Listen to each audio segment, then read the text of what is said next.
Have you ever wondered why, even surrounded by people, distractions, accomplishments, and noise, there's a silence that just won't go away inside you? A void that arises, especially when everything quiets down. When you turn off your phone, when the outside noise quiets, and suddenly you find yourself staring at yourself, as if looking into an invisible mirror that reflects not what you show, but who you really are inside. Perhaps you've never said it out loud.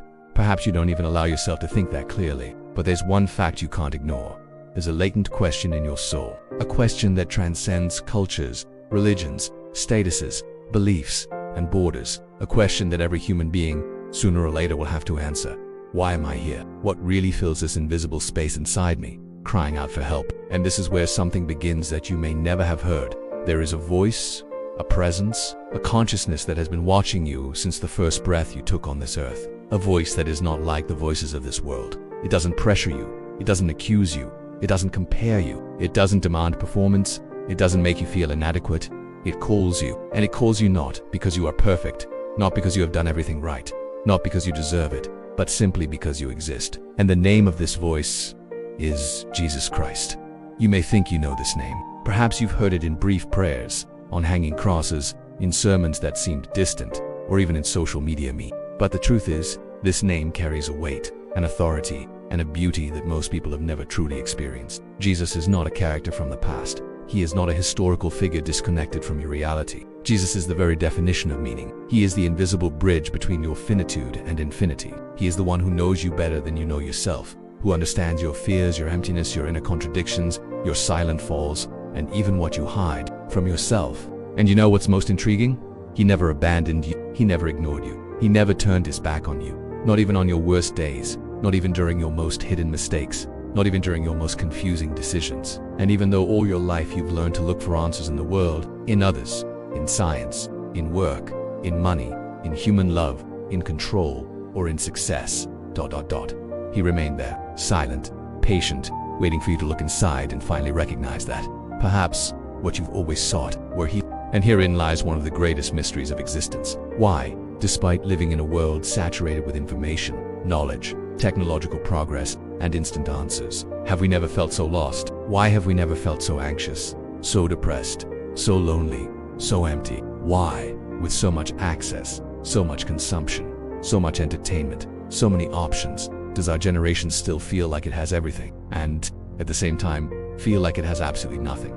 The answer is uncomfortable. And that's why many people avoid it. Because admitting that the problem isn't outside, but inside, hurts. It hurts to realize that no achievement, no validation, no praise, no material possession, no momentary pleasure has enough power to fill what only the one who created you could fill. It hurts to accept that the reason for our emptiness isn't a lack of things, or a lack of experiences, or a lack of people, ...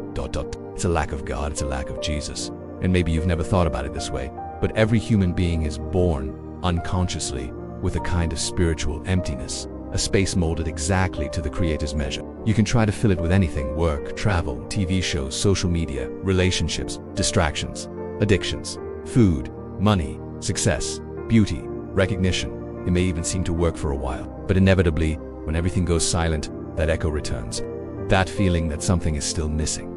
And do you know why? Because it really is. You can be surrounded by people and still feel alone. You can be at the top of your game and still feel an invisible discomfort that won't leave you alone. You can have the life everyone envies, and, at the same time, carry an inner weariness that seems nameless, because there is a thirst that only Jesus can quench. There is a hunger that only He can satisfy. There is a pain that only He can heal. And here comes something that modern psychology, neuroscience, and philosophy are beginning to recognize, even if they don't always openly admit it.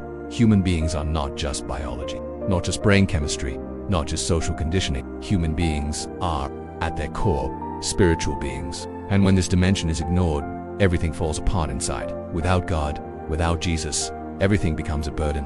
Everything becomes an obligation. Everything becomes tiring. Everything loses its flavor. And you've already noticed it.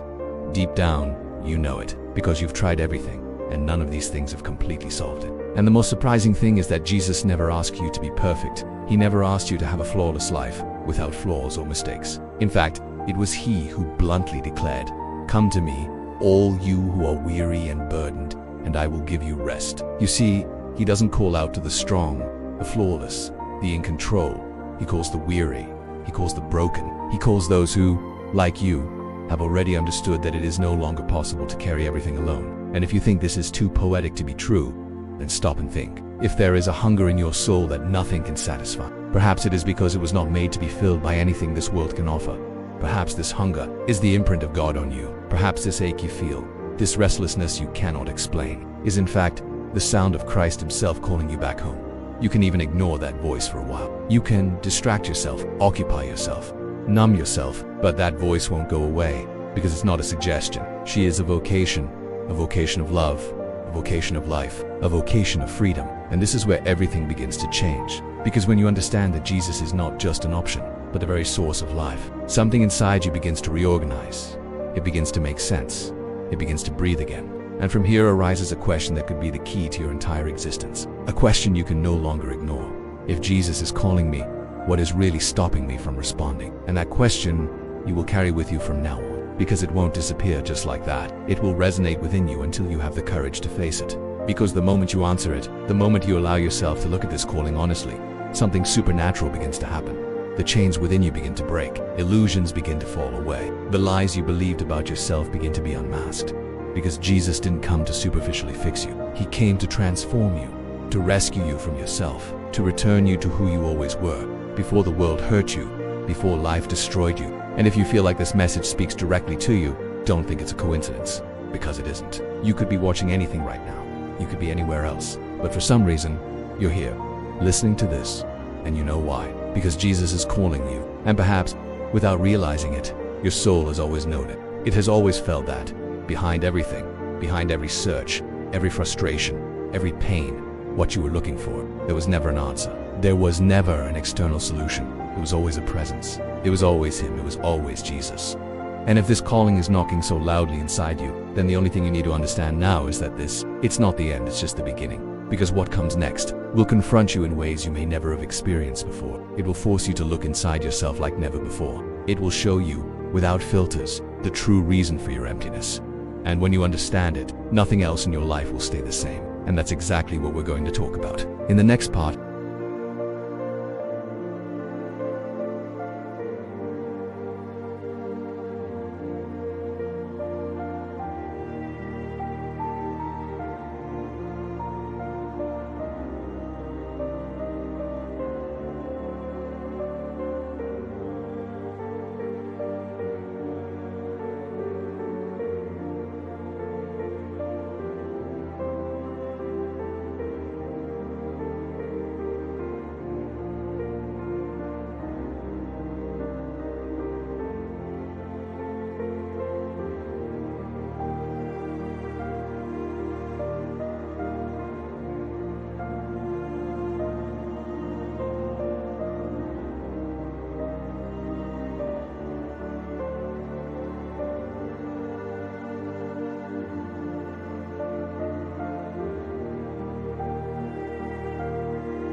Have you ever noticed how curious human behavior is? From a young age, we are taught, directly or indirectly, that the path to happiness is simple.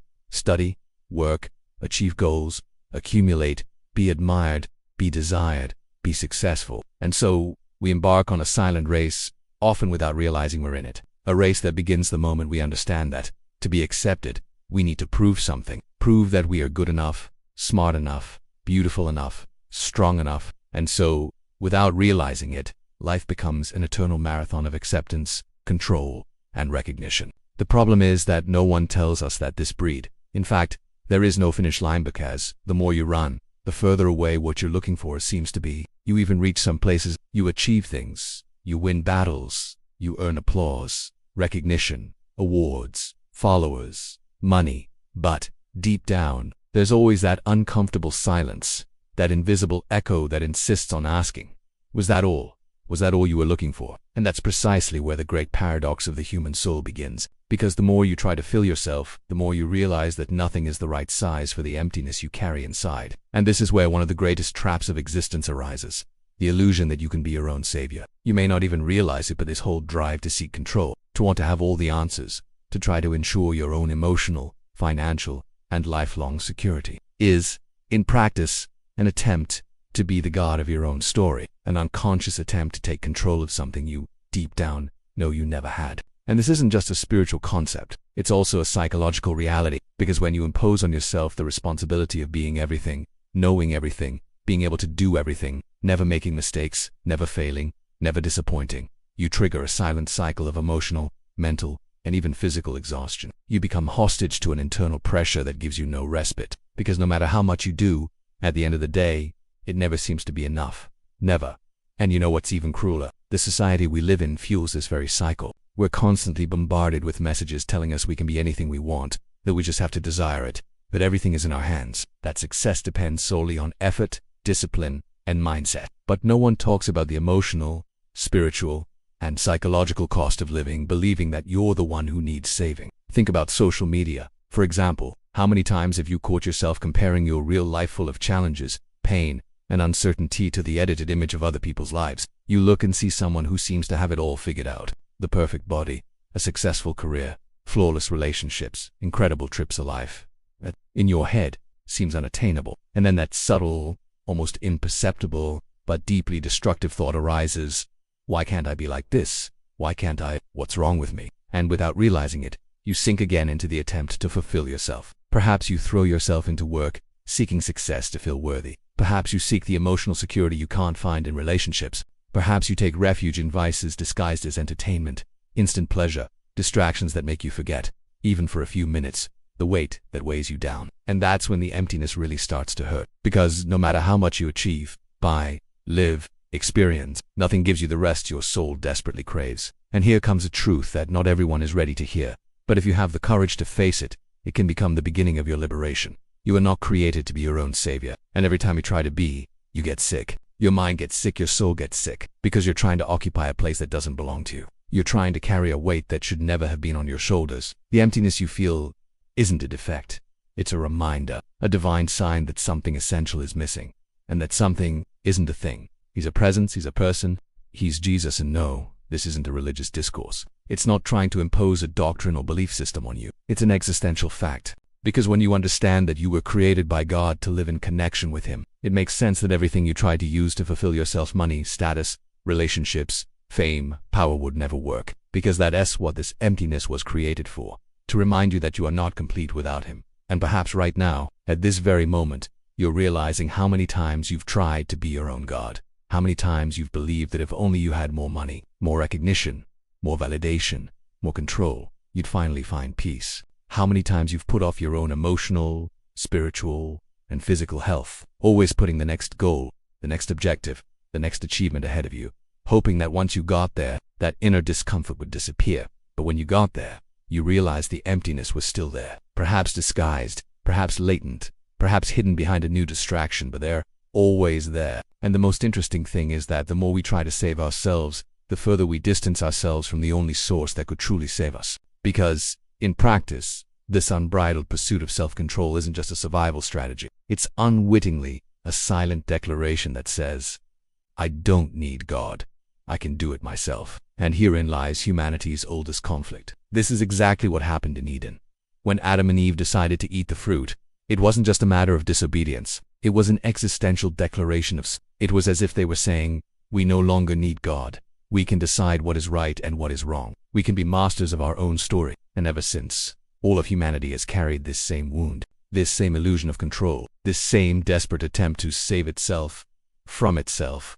And look around you. See how all of this is reflected in our culture, our habits, our lifestyle, the entertainment industry, the beauty industry, the consumer industry, the productivity industry, the performance industry, the self-help industry. They all convey the same message. You can do it. You can do it. You are enough. But, silently, you know it's not true. Because if it were, you wouldn't feel the way you do now. You wouldn't be listening to this message. You wouldn't be searching, even subconsciously, for something ...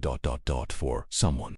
To restore the peace that no longer seems to fit anywhere. And here's one of the greatest revelations you can have in life.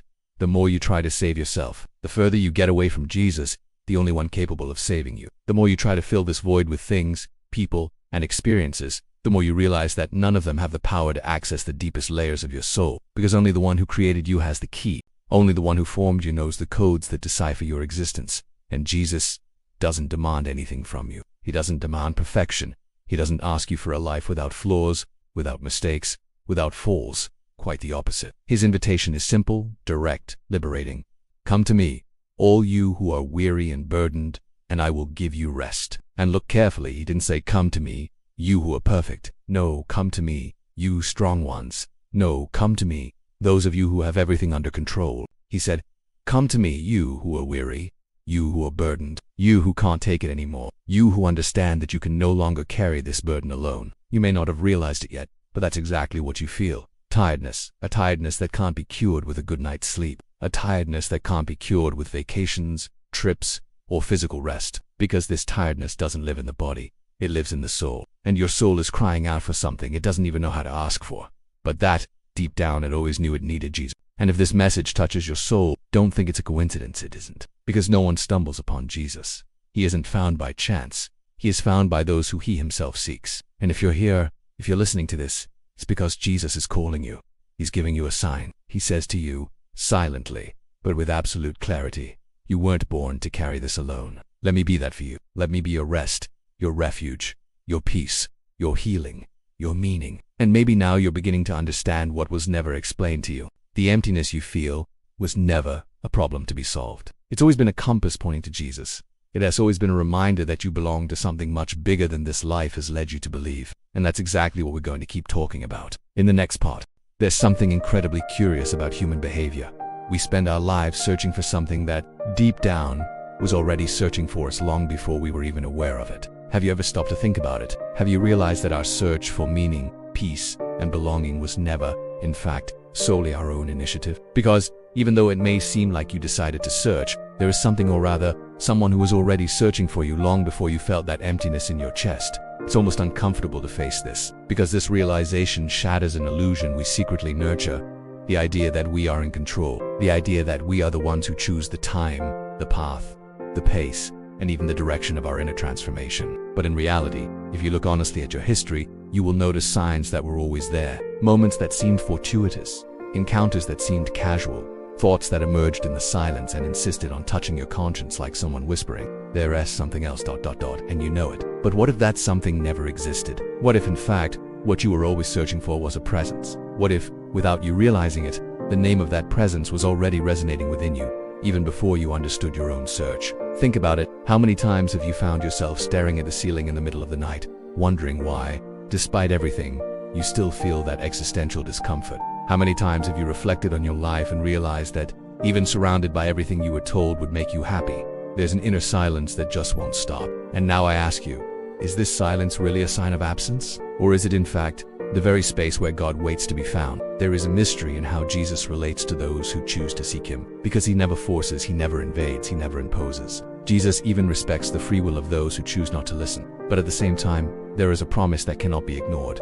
Seek, and you will find. Knock, and it will be open to you. It seems simple, right? But if it were that simple, why do so many people live lost, even though they claim to be seeking God? Herein lies one of the most important keys to this spiritual journey. Because the search is not an external act. It's not about going to a physical place, repeating preconceived words, or following a religious script. Seeking is an internal movement. It's a disposition of the soul. It's when, deep down, you stop searching for answers and finally begin to search for presence. And do you know what's surprising? At the very moment this search becomes real, something begins to move in the invisible world. Because Jesus cannot resist a heart that truly decides to seek him, he allows himself to be found. And when that happens, absolutely nothing remains the same. But have you ever stopped to ask yourself what it really means to find Jesus? Is it just a feeling? Is it having an intense emotional experience and then going about your normal life? Or is finding Jesus something so profound, so transformative, that it changes not only how you feel, but who you are, to your deepest core? Here is the truth you may never have heard so clearly.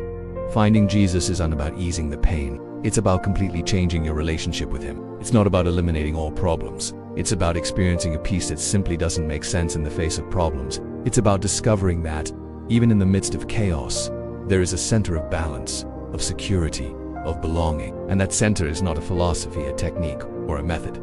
He's a person, and that person is Jesus. And when this encounter occurs, something very peculiar begins to happen in your mind, your emotions, your soul. It's as if old patterns begin to crumble, as if lies you've believed for years lose their power, as if emotional wounds, which seem like eternal scars, begin mysteriously to be touched, healed, restored. But are you ready for this? Because truly finding Jesus doesn't allow you to go back to who you were before. When he finds you, he doesn't offer you a better life.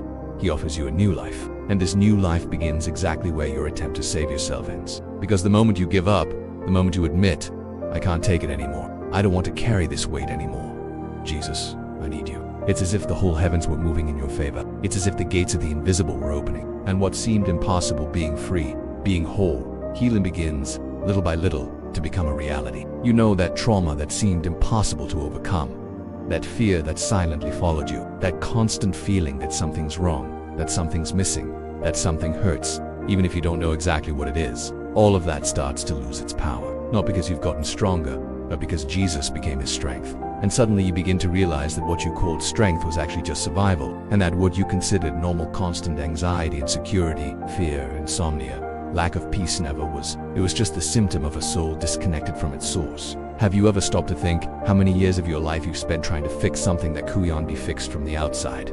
How many attempts to fill that void with things, with people, with experiences always led you to the same place? And then, in the silence of that understanding, you understand something that changes everything. You were never called to carry this alone. You were never called to save yourself. You were never called to be enough. That was never your job. That was never your mission. This has always been Jesus' mission. He has always sought you out. He has always sustained you, even when you thought you were alone. And suddenly you understand. You understand in a way you can no longer ignore. Jesus is not a concept. He's not an abstract idea. He is a real presence, alive, present, available, now, here, this very moment.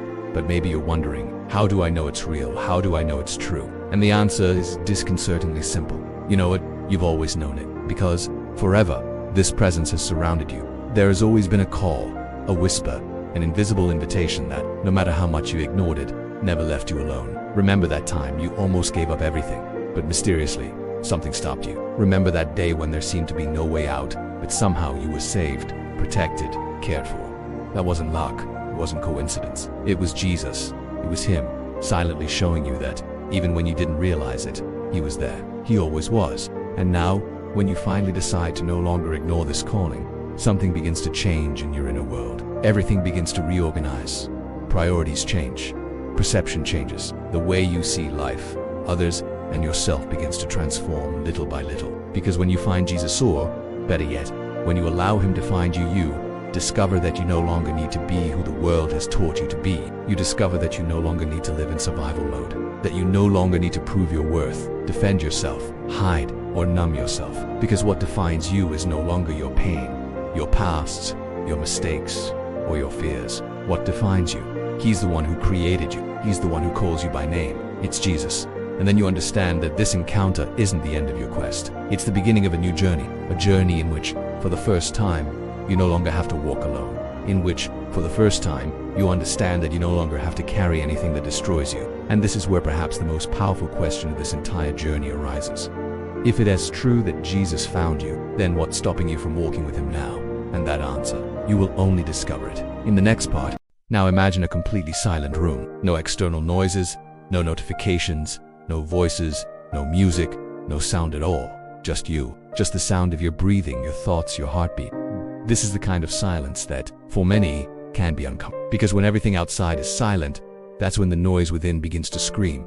And you know what's most striking? It's in that very place, in the most absolute silence of the soul, that Jesus answers. It's not an empty silence. It's not an absence. It's a space where heaven touches earth. And often, this sound doesn't come as an audible voice, but as a certainty, a conviction that grips your spirit in such a way that you simply know you are no longer alone. Have you ever wondered why God chose silence as the setting for some of history's greatest encounters? Think of Moses. He was in the desert, completely alone, when God spoke to him through a bush that was burning but not consumed. Think of Elijah the prophet, who after a deep depression, fleeing, tired and wishing for death, heard God not in the strong wind, nor in the earthquake, nor in the fire, but in a still, small voice in the midst of silence. And perhaps in this moment, you begin to realize that something divine is happening right there, where you thought there was only emptiness.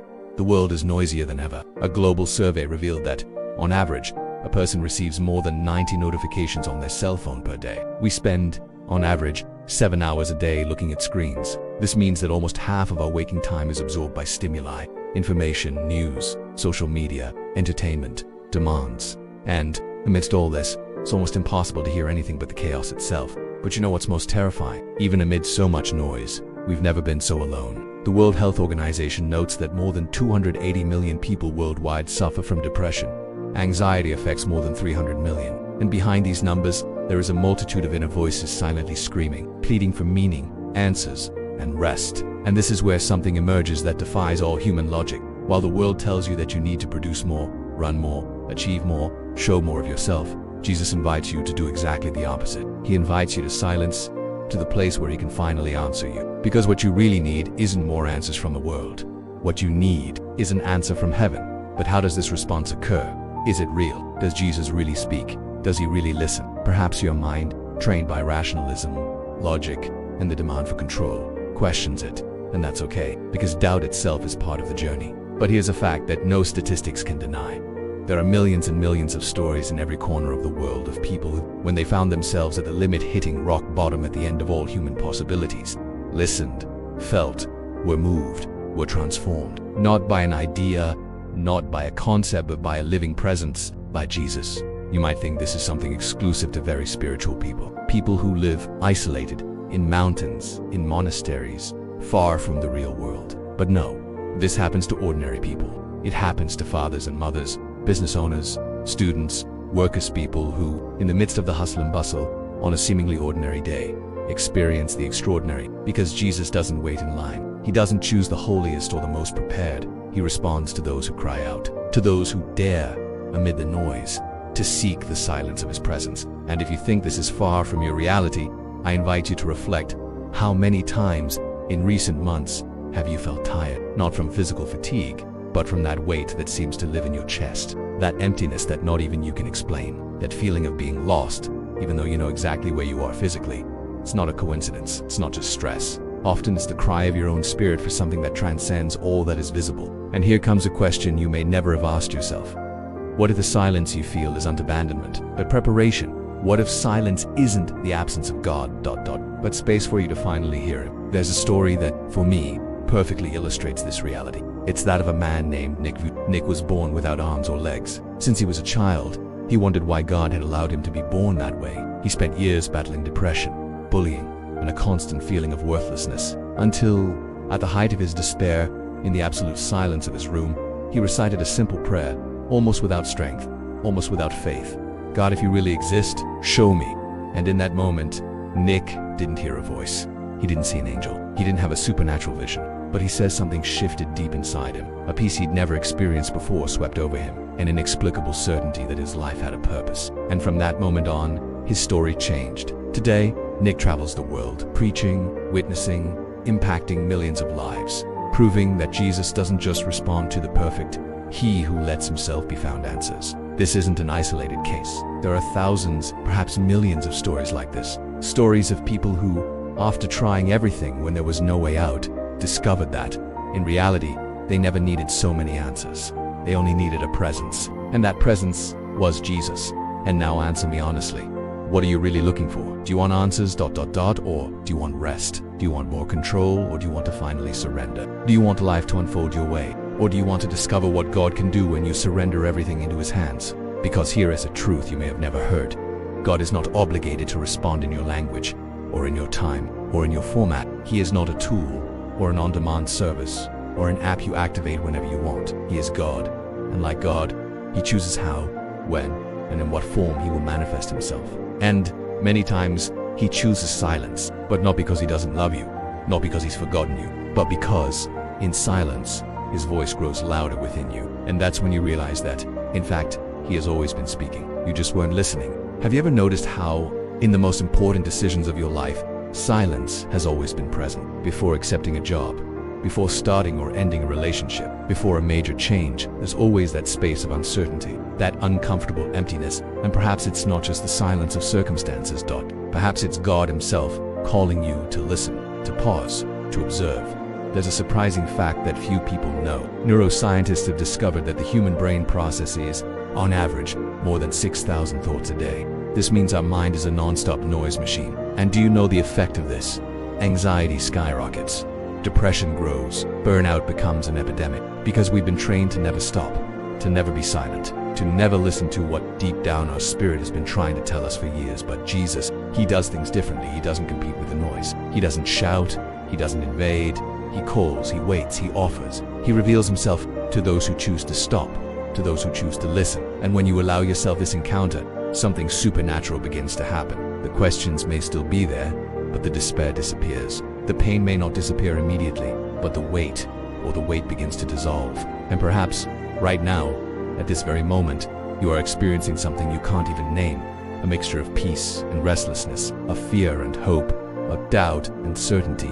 It's Jesus. It is the sound of heaven penetrating the noise of your soul. It is the answer you asked for. Maybe not as you imagined it, but exactly as you needed it. And you know what's most amazing? This encounter doesn't depend on your perfection. It doesn't depend on your spiritual performance. It doesn't depend on whether you know how to pray correctly, whether you know the whole Bible, or whether you attend church or not. It depends on one thing: whether you say, Jesus, I'm here, talk to me, show me, find me. And when you do that, when you allow yourself, when you surrender, when you open that space, get ready, because you'll realize you've never been talking to the void. You've never been talking to the ceiling. You've never been alone in silence, because Jesus, it's always been there. And what happens after this encounter, what changes, what is revealed, what is transformed, is so profound, so powerful. That's exactly what it's all about, which we will talk about in the next part. Close your eyes for a few seconds, breathe deeply, and try to perceive what happens inside you when everything goes silent. It is in this very invisible space that something profoundly sacred begins to happen. There is a territory within you that is not physical, not material, cannot be measured, photographed, or located on any map. It is a secret and intimate place where the human touches the eternal, where matter meets the divine, where creation connects directly with its creator. And this place has a name: prayer. But perhaps everything you have learned so far about prayer is deeply distorted, because prayer has never been about prefabricated formulas, automatic repetitions, or attempts to convince God to do what you want. Prayer is not a currency. It is not a list of demands or a religious protocol. Prayer is, in fact, the most revolutionary act a human being can practice. It is when you, aware of your limitations, your fragility, your mistakes, your pain, decide to connect directly with the one who knows you better than you know yourself. But do you really understand what happens in the invisible world when someone prays? Do you have any idea of the magnitude of this act? There's something most people don't understand. Every time someone decides to pray, a spiritual movement takes place. Invisible doors open. Barriers that seemed insurmountable begin to break. The internal chains, which for years were considered part of your identity, begin to unravel. Because when you pray, you're not just spouting words to the wind. You're literally entering the throne room of the creator of the universe. You stand before the one who sustains everything, who keeps the cosmos in perfect order, who knows every detail of existence. And although He is God, He chooses to stop everything to listen to you. It's almost inconceivable to imagine that He who commands the stars to stay in their place, who controls the course of the seas, who knows every particle of the universe, also cares about the sound of your voice, the weight you carry, the thoughts you can't even organize. But this is the most powerful truth you can carry with you. Jesus listens to you, and He doesn't just listen to you as if from afar, passively. He listens with interest, with compassion, with love, with a genuine desire to intervene, to touch, to transform, to change realities that, to human eyes, seem impossible. How many times have you caught yourself thinking that praying is useless, that God seems distant, that perhaps he has more important things to worry about, that maybe you're not good enough, spiritual enough, or worthy enough for him to stop and listen. How many times have you felt ridiculous, talking to the ceiling, the void, the wall, not knowing if anyone was listening, and yet something inside you urged you on, and that something wasn't madness or despair. It was, and always has been, a calling, an invitation, a divine provocation planted within you, telling you, without words, that there is someone on the other end of this invisible dialogue ready to answer you. But prayer isn't magic. It's not about snapping your fingers and expecting everything to change instantly. It's not about presenting a wish list as if asking a waiter for something. Prayer is an encounter. It's when your soul removes the masks, the defenses, the justifications, the lies you've told yourself for so long, and presents itself naked, fragile, sincere, before the one who created you. And in this encounter, something extraordinary happens. Because prayer doesn't just change circumstances,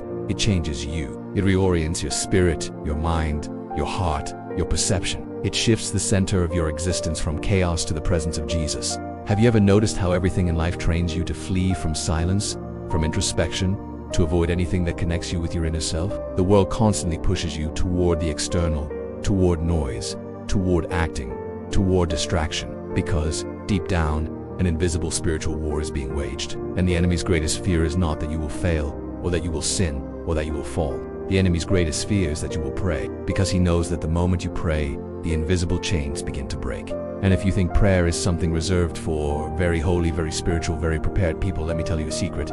The greatest encounters between God and humanity in history happen precisely with people who are at their limit. People broken, tired, without strength, without hope, without perspective. It was like this with Moses, when he felt unable to fulfill his calling. It was like this with David, when he felt persecuted, betrayed, humiliated. It was like this with Elijah, when he had an emotional crisis and asked for death. And above all, it was like this with Jesus. Because in Gethsemane, before facing the cross, Jesus himself, God incarnate, decided to pray. And his prayer was not beautiful or poetic. It was a prayer filled with pain, anguish, tears, sweat mixed with blood. And although he was God, Jesus chose to pray, because he knew that in prayer, the human touches the eternal, the finite connects with the infinite. And it is in this space that everything changes. Have you ever noticed that? Deep down, all true prayer is born of surrender. It's when you finally admit that you can't do it, that you can't carry this weight anymore, that you don't want to pretend to be strong anymore, that you don't want to live in control anymore, that you don't want to survive anymore, that you're tired, that you've reached your limit, and at that limit, instead of sinking, you choose to kneel. You choose to give up being your own God. And it's right at that moment that all of heaven moves, because God has never resisted a broken heart. And perhaps you still wonder if he truly hears you. And I answer without hesitation, yes, he hears you. He has always heard you. In the moments when you thought you were talking to yourself, he was there. On the days when your tears seemed to have no destination, he collected them. In the moments when you thought your pain was invisible, he watched you. On the days when everything seemed silent, he was preparing the ground for something you couldn't yet understand. But here's a disconcerting truth. Sometimes God doesn't answer the way you expect. Sometimes the answer is neither yes nor no. Sometimes the answer is peace, like rest, like strength to continue, like encouragement not to give up. Because prayer, more than a tool to change circumstances, is a bridge that places you in the center of God's will. And often the greatest miracle isn't him changing your life, it's him changing you. And when this happens, something supernatural begins to manifest. The external world may remain the same for a while, but inside, nothing remains the same. What once paralyzed you no longer has power. What once seemed to define you begins to lose its hold. Because when you pray, when you encounter Jesus, when you surrender, you discover that there is another level of life, a dimension where peace doesn't depend on circumstances, where joy doesn't depend on what happens outside, where your identity is no longer in the hands of the world or people or the past or mistakes or traumas. Your identity is now irrevocably in the hands of the one who formed you. And in that place, in that secret space of prayer, you discover something that changes everything. You've never been alone, never. Not for a single day, not for a single night, not even in your worst mistake, not in your worst decision, not even in your greatest failure. Jesus has always been there, and now he's listening. He's waiting, ready, and maybe you don't know how to begin. Maybe you think you don't know how to pray. But I tell you, there's no right way to pray. There's no formula. Prayer isn't about pretty words. It's about truth. It's about sincerity. It's about opening your heart and saying, Jesus, I don't even know how to begin, but here I am. I need you. Help me, hear me, guide me, show me what I don't see. Teach me to trust. Give me strength. Give me peace. I surrender. I give you everything. my past, my present, my future, my fear, my anxiety, my pain, my doubts, my weaknesses. I don't want to carry this alone anymore. I can't anymore. I can't anymore. I am yours. Take my hand, hold me, and you know what happens when you do that.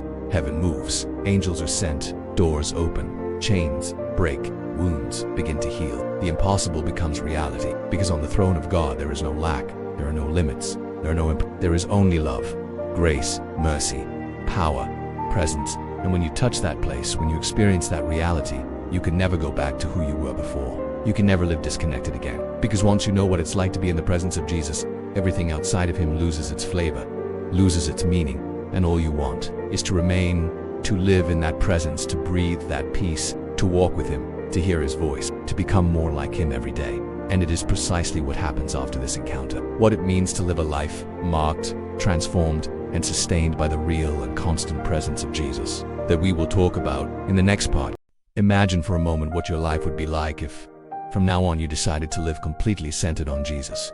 Not as a distant concept, nor as a vague belief, nor as a religious formality, but as a living, present, and palpable truth. Imagine waking up every day with a profound awareness that you are no longer alone, that the weight you've carried for so many years no longer belongs to you, that emptiness, that anguish, that silent pain that insisted on accompanying you is simply no longer a part of you, because now Jesus is no longer alone around you.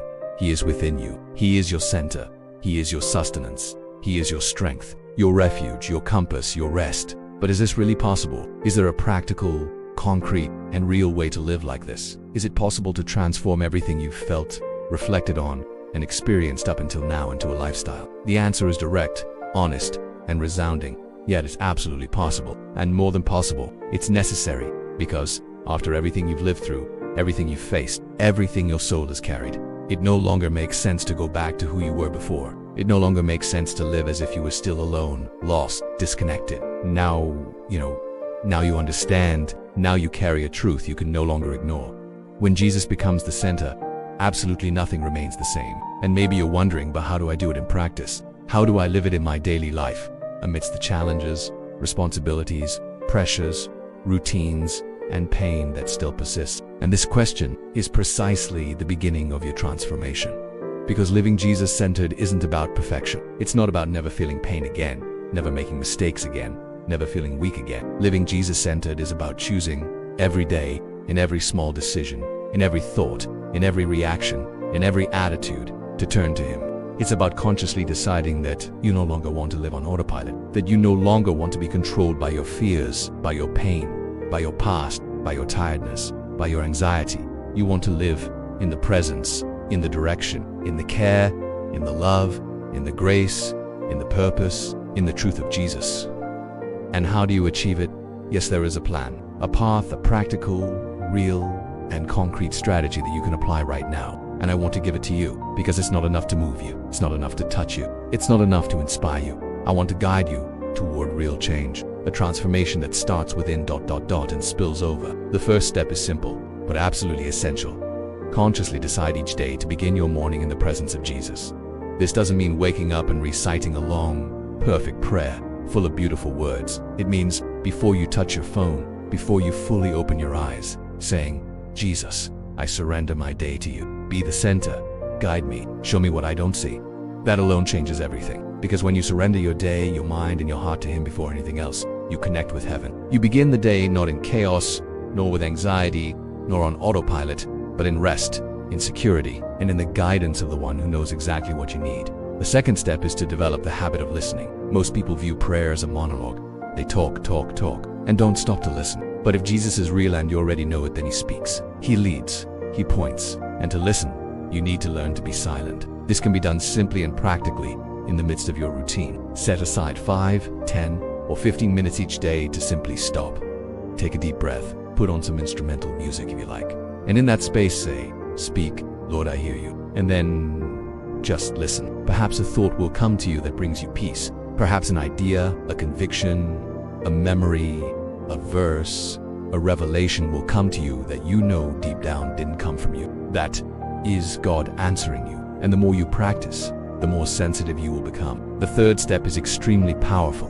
Begin to declare every day who you are in Jesus, because until now, Your mind has been trained to believe many lies. Lies about who you are, about your worth, about your past, about your future, about what is possible and what isn't. And now, you need to replace these lies with truths. So, every day, declare, I am a child of God. I am loved. I am forgiven. I am free. I am healed. I am protected. The blood of Jesus covers me. No weapon formed against me will prosper. I am not defined by my past. I am defined by the love of Christ. These words aren't just motivational phrases. They're spiritual decrees. They're declarations that align your mind, soul, and spirit with the truth of heaven. The fourth step is to nourish your faith daily. And this means, in a very practical way, consuming content that edifies you. Reading the Word, listening to worship, watching sermons, listening to messages that connect you with Jesus, that remind you of who you are, that strengthen your spirit. Because faith comes by hearing, and if you spend all day listening only to bad news, only criticism, only chaos, only empty entertainment, your faith weakens. But if you nourish yourself with the truth, the presence, the Word, your faith grows, your mind is strengthened, your spirit expands. The fifth step is perhaps the most challenging, and at the same time the most liberating. Learn to surrender and let go. Because, until now, you've lived carrying burdens that aren't yours, trying to solve everything with the strength of your own arm, trying to control the uncontrollable, trying to be strong all the time. But now, Jesus says to you, give it to me. Let it go. You weren't meant to carry this. So, every time you notice anxiety coming on, fear growing, weight returning, stop, close your eyes, and say, Jesus, I give this to you. I don't want to carry it anymore. I give you my fear, my worry, my pain, my doubt, my insecurity. Teach me to trust. And in that act, something supernatural begins to happen. Because when you let go, God takes over. When you surrender, He takes control. When you stop, He begins, and this is precisely where everything changes. Because you understand that living centered on Jesus isn't living a life without problems. It's living a life where no problem is greater than the one who sustains you, where no pain is greater than the one who heals you, where no battle is greater than the one who has never lost a war. And from now on, this decision is yours. The decision to remain centered on Jesus, to put Him at the center, to walk with Him, to live in His presence, to prioritize the invisible, the eternal. What truly matters is a decision only you can make. No one can make it for you. No one can choose for you. And if you've come this far listening to this, it's no coincidence. It's Jesus calling you once again to a new beginning, to a new story, to a life where you no longer need to survive. You can finally live. And if all of this moved you, if you feel like it wasn't just a video, but a spiritual calling, a personal calling, then I want to ask you, with all love and truth, don't ignore this moment. Don't let it pass you by. Make a decision now. Write it in the comments.